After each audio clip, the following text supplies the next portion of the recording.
An yashhadal abdu husnas thawabi alladhi wa'adahu Allah liman afa wa sabar.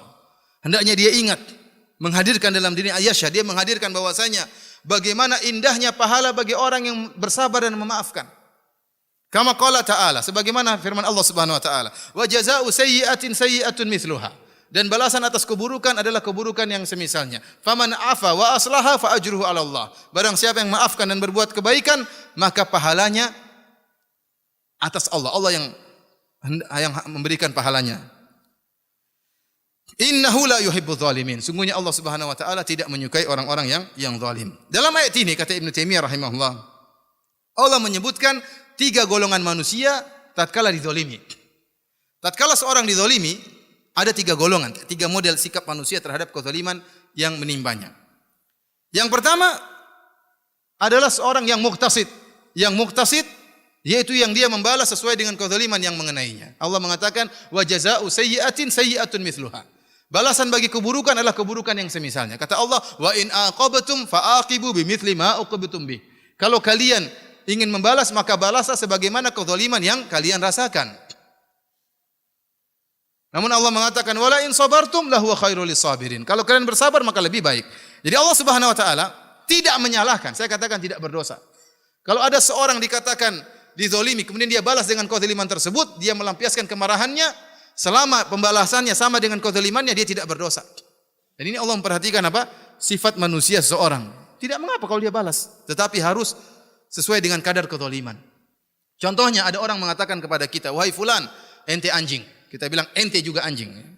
Ini dosa atau tidak? Tidak.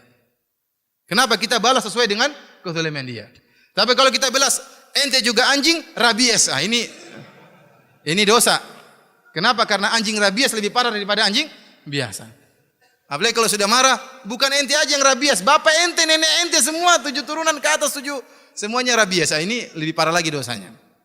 Oleh karena saya katakan model orang pertama muqtasid yang dia membalas sesuai dengan kezaliman tersebut. Ini tidak berdosa, namun dia tidak melakukan yang mulia. Jenis orang kedua yang berdosa, melanggar, melebihi, balasannya lebih daripada yang seharusnya. Maka Allah tutup ayat tersebut dengan mengatakan innahu la yuhibbudz zalimin. Allah tidak menyukai orang-orang yang zalim. Karena tatkala dia membalas lebih, dia telah berbuat zalim. Dan yang terbaik adalah golongan ketiga yang memaafkan. Kata Allah, "Faman afa wa aslaha fa ajruhu 'ala Allah." Barang siapa yang memaafkan dan berbuat baik, maka pahalanya di sisi Allah Subhanahu wa taala. Tapi para hadirin rahmatillah Subhanahu wa taala, diriwayatkan dari Ibnu Abbas bahwasanya pada hari kiamat kata Syekhul Islam Taimiyah ada suara yang menyeru, ya. Illa liyakum man wajaba ajruhu 'ala Allah. Fala yakum illa man afa wa aslaha. Hendaknya ya, berdirilah ya, ala liyakum man wajaba ajruhu 'ala Allah. Hendaknya yang pahalanya wajib Allah tunaikan, hendaknya berdiri. Siapa yang pahalanya wajib Allah tunaikan, hendaknya dia berdiri. Fala yakum, maka tidak ada yang berdiri kecuali orang yang maafkan dan berbuat baik. Jadi orang seperti ini akan dimuliakan oleh Allah Subhanahu wa taala. Ya, sebelum saya lupa ya, ada satu hadis yang sangat indah tentang apa? Tentang memaafkan. Dan saya ingatkan kepada para suami, kalau Anda diperintahkan atau kita secara umum diperintahkan untuk maafkan orang yang menzalimi kita, orang-orang jauh kita maafkan, apalagi yang bersalah kepada kita orang yang sangat dekat. Contohnya apa? Istri kita. Hendaknya Anda memaafkan apa? Istri Anda. Ya atau tidak? Istri-istri pun demikian, hendaknya memaafkan apa?